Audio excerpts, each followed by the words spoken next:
on academics, the child is also stressed, because they know if I don't score this or if I don't get this grade, things are not going to be good at home. So on academics, as much as we'd love to keep tabs, how much is too much pressure on a child academically? Thank you very much. That's a very important question, Cynthia. Now, I want to thank God for what the government of Kenya has done in the area of the new curriculum. Yeah. The competence-based educational training is very important. And the fact that now we are changing the language from examinations to assessment, it is my bloodline. That is my heartbeat, and I'm very, very, very happy for that. Because now, it's not about the A's. It's not about the me going to do medicine and everything. Now, it's about understanding our career paths. And the most critical thing is to create awareness upon the parents that the assessment we did when we entered the baby class. No, like I remember when I entered the baby class, I was told to put my hand on the head. If the hand does not touch the ear, you go on for 2 more years. Yeah. And there is no explanation. Those assessments that were done and never explained. Right now we have got, the system has become better. We've got simple tools to assist us to do that. A normal human being is wired to have 3 main career paths. Yeah. 3 main career paths. The first one is the strongest, followed by the middle and the lower one, career paths. In these 3 career paths, there is nobody on this earth who will not be able to find themselves. But the third one is always the weaker you. So, therefore, what is important is, before we come to fights, we go back, we can be able to look at the talents and the gift that God has given us. In these talents, we have got people who are very good at practical things. We have got people who are very good at mental things. Yeah. We have got people who really excel by their physique. Yes, your body, so just like the athletes and the sports people, they excel very well. So when we are with the CBC, we want to understand your talents, your working behavior or your attitudes, and then again the skills that you need to excel in that area. And that's why today, whether you got an E at class 8 or the current now grade 8, yeah, whether you got an E at O levels, you are an excellent material, you are very productive on this earth, because that was paper. But you are not paper, you are yourself. Yeah. What else, where else can you be able to excel? Because I like Albert Einstein said, if you try to assess the fish by its ability to climb a tree, it will remain throughout its life thinking that it is foolish. But put it in the water, it will excel very, very well. So with the current curriculum that we are having, we are not looking at how you excelled in mathematics and this subject. We are looking at, beside that, which other area can you drive very well? And that's where we need to put our energies in. I've been looking at the church program, like some men who join us together. I've not seen women, sorry, I will be a bit biased here. I see men like the men at the sitam and other young men who join together and they prepare music we normally call the a cappella. And they are not using any instrument, but they do it very well. That's an area CBC is concerned about. And therefore, this is an area these people can excel. Probably they were meant to be the a cappella professionals, and we need to support them. The government needs to support that talent and make them to excel very, very, very well. Now, today, with the many accidents that we are having because of the disasters, also me, with my capability, I can lose even the sight because of the challenges of life. I can lose. We are having the state-of-the-art facility that the government has put, Kenya Institute of Special Education, whereby I can go and be rehabilitated again, to know that the fact that now I become blind, I can still be rehabilitated and still become very productive to myself. So let the parents not shy off. Let us assist them through your medium by helping the children to do something like to do a simple career path assessment tool, which is readily available online. We should not even struggle that they come to me and they pay a lot of money. There is a simple assessment, the ReaSec tool by Holland. Is a simple tool that every parent can administer. If they have got difficulty in interpretation, we are here to assist them to know that my child was not meant for the kitchen. My child is not meant for the kitchen. My child is not meant for the offices. My child is meant for what? The stage. And the stage manage our vehicles very well. We will never have fighting at the stage, and every passenger will be happy. This is a person who can be able to organize people at the stage. That is their gifting and the talents, and they exert very well. So there's no career on this earth which is supposed to be demonized. Everything that God has given. That's why the Bible says that there is nothing new under the sun. So every career is not new, and they need to be nurtured. And that's where now competence-based education training is coming in. Let us be able to open our eyes and to know what is the gifting of my son. Yes, like me, I had a problem with the home science. Yes, because when we did it in primary school, during the assessment, I was told that I'm not bending my back while washing the sufuria. I was just quoting, and that was a problem. I lost the marks. But I'm very good in the area of now motivational speaking. So that's my area. Yes, I failed home science, but I'm okay. Well, that's an interesting one, Julius, you know. No, also have the discipline part of it, where there are indicators. A parent will always know there are indicators this child's discipline is concerning. Either they have been called to cases in school, or they're just complaints from teachers, and there are messages coming in. And now this child perhaps has had a couple of disciplinary issues, very serious ones, that has led to either the parents being called to school or the child being suspended, and now they're back home. And there's that worry, that anxiety that, oh my God, this child is now here with a bit of more freedom than school. He or she might do worse, So on the discipline, how now do you go about it as a parent to ensure that, one, you're still that child's parent, but two, you're also like a disciplinary master at home? Yeah. Thank you. I want to appreciate the Kenyan parents, actually. They have tried. Yeah.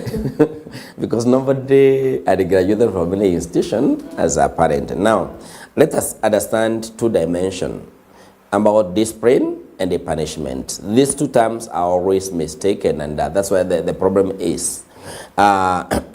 We punish instead of disciplining. We discipline when you're supposed to be punishing. We confuse. And so parents wear these two coats of many colors. We wear a coat of many colors. So when it comes to punishments, we are saying we are inflicting pain to this child. Punishments always be, and beginning with the spanking, them beating, that is punishment. That is not discipline at all. Then we come to discipline. Discipline is a very simple thing because it is a Latin word that means a disciple, or a learner who learns by following instructions. And these instructions should come now from the role model. And we have got two major role models because children have got two major environments, the home environment and the school environment, that they're shaping them. Like that wet cement I said, that wet cement, the children are just but wet cement that can be shaped into any shape that we want. So, if me as the parents, I'm not a role model, then definitely I will not realize that I'm not the problem.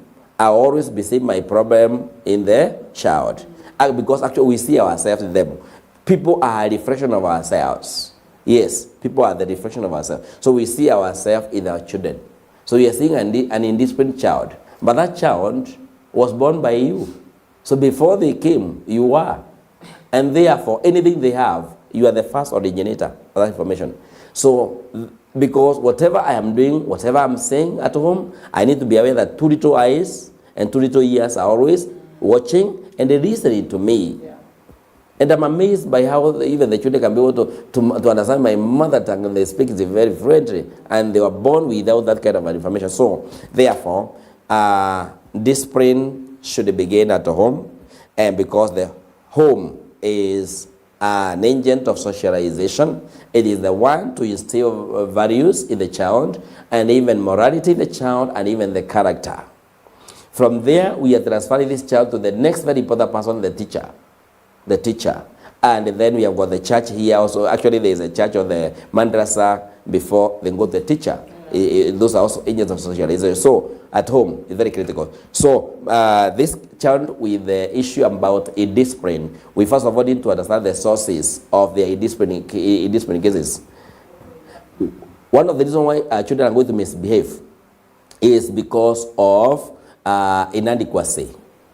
Meaning, you the parent, there is something which is missing. There is something you've not been able to put across to the child. So they are feeling inadequate. Yeah. That feeling of inadequacy will make them to act out. And acting out will come in 4 ways. They can hold the problem, they can run away from the problem, they can square it, or they just decide to be the various. So, then number 2, we the children will misbehave because of attention seeking. That's why right now in the house, everything is very, very cool because parents have left.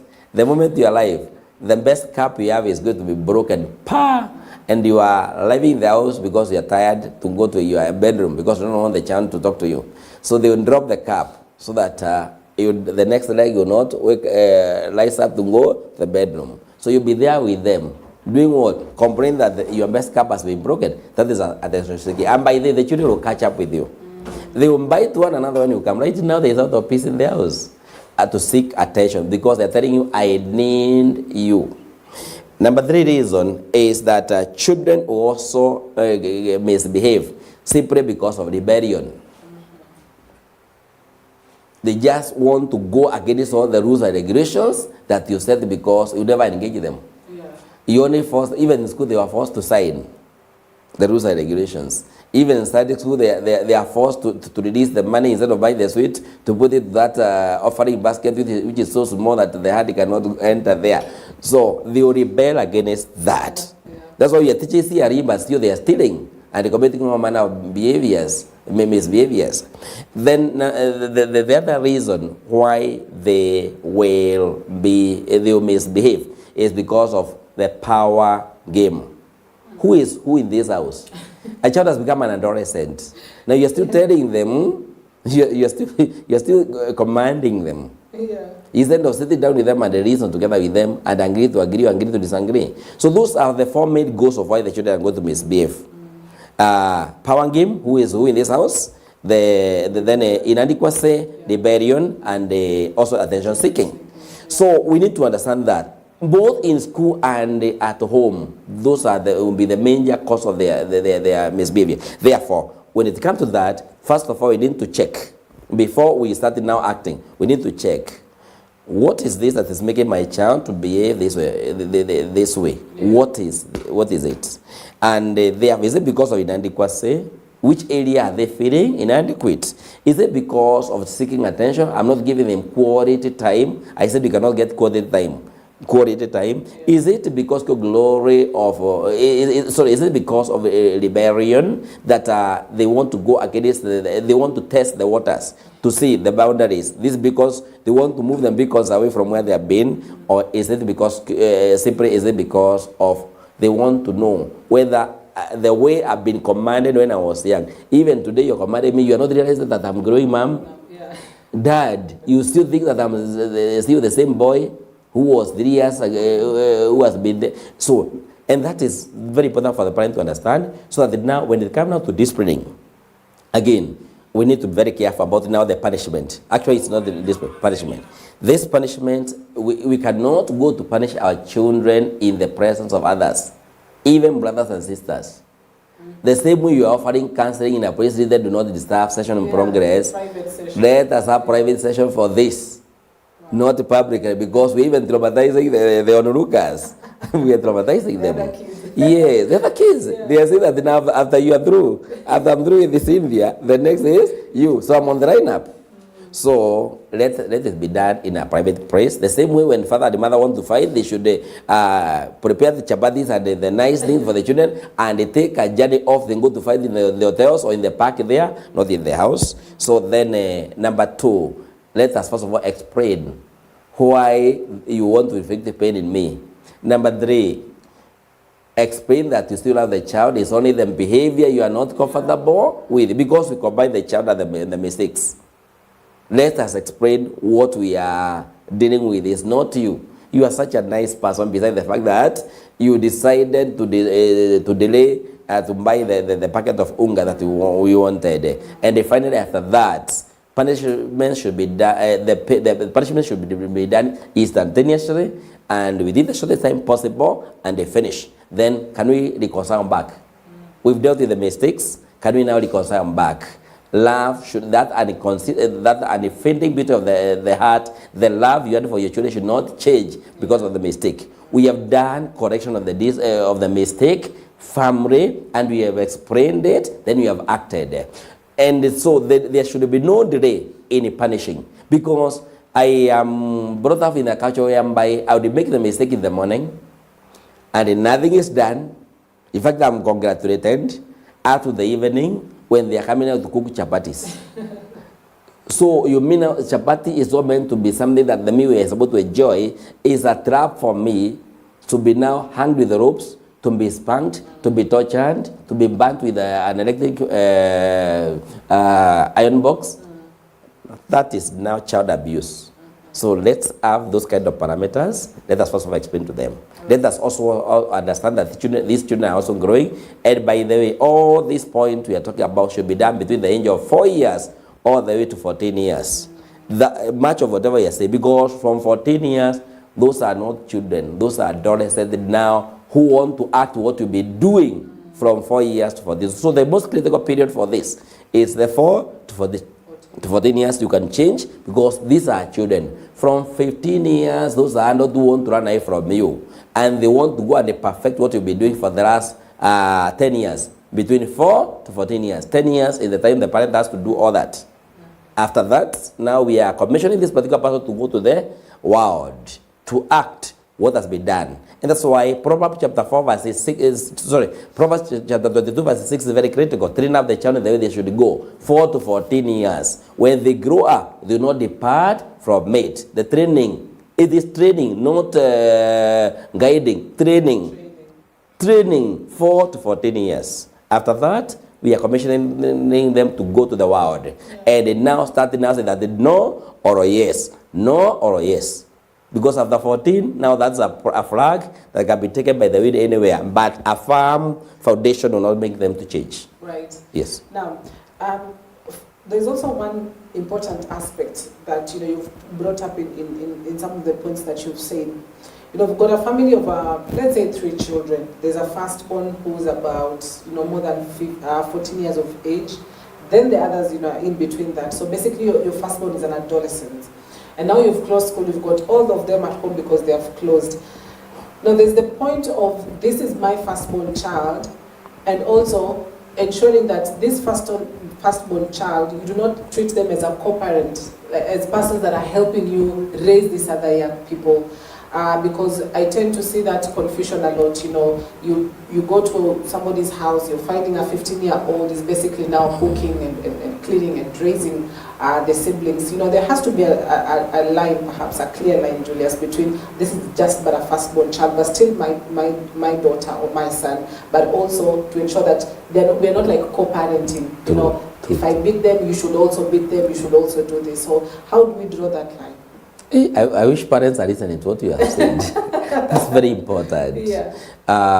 Now, actually, I want to capture something that has come out very strongly.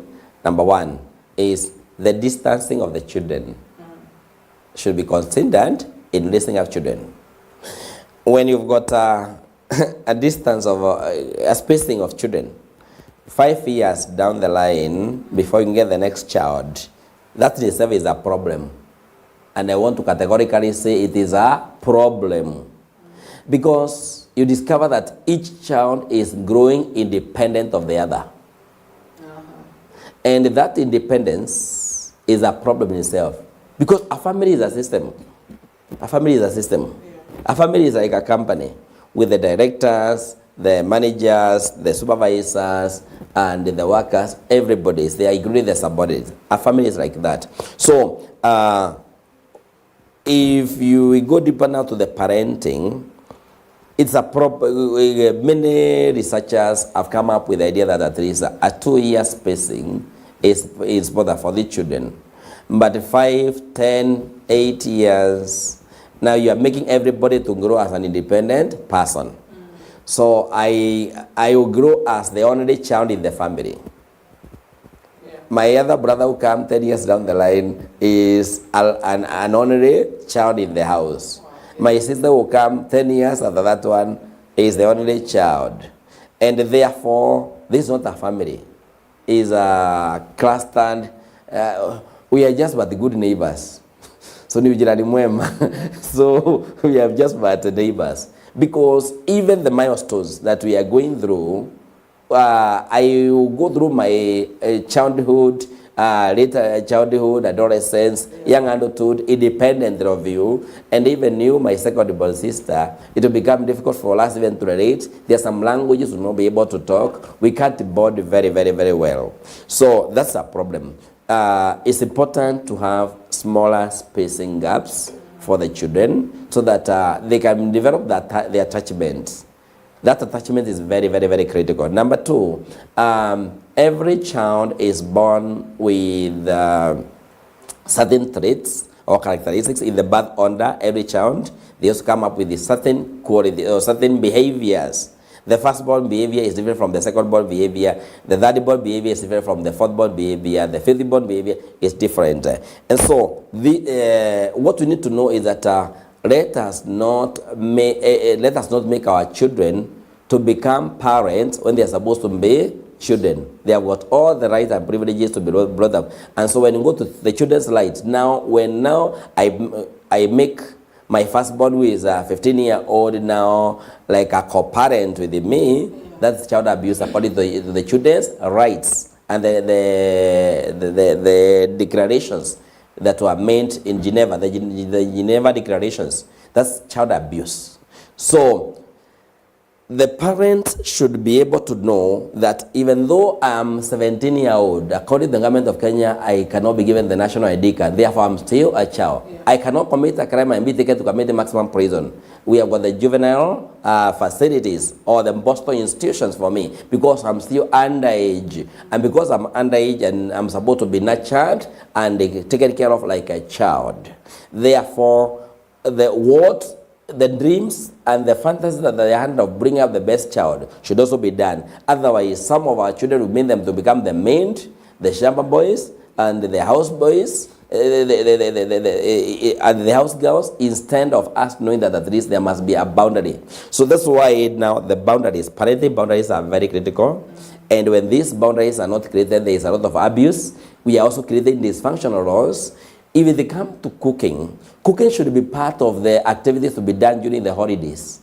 It is supposed to be corrective that today we are cooking, we want to prepare the pilau, and therefore somebody is supposed to be given a task to prepare either the potatoes, the spices, the other one to clean the utensils, the other one to cut the onions until they cry, because I hear that if you want to cry without being beaten, just cut a lot of onions. Yeah. So the other one to cut the meat. That's why we are going to produce sanjons. When somebody has been allowed to, we are developing the CBC here.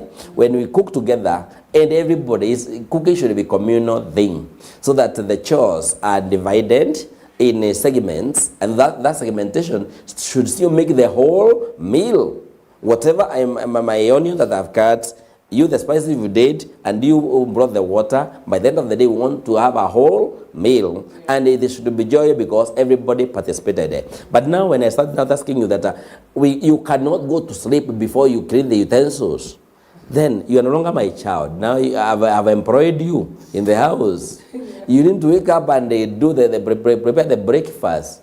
And I'm stretching my bracket here. I assist to become a parent. And in that kind of a case, we create dysfunctional laws And in the dysfunctional laws, children get abused. When they get abused, they have got the tendency either to run away from home, they have got the tendency either to start now rebelling, and therefore, where the lady started beating us is whereby the parents delegated the responsibility to the children. Parents, let us not delegate the laws to the children. Yeah. Let us have this as outdoor or indoor activities which should be fun, instead of now being, those are your duties before you do your homework. It should not be a routine, no. Right. Yes. So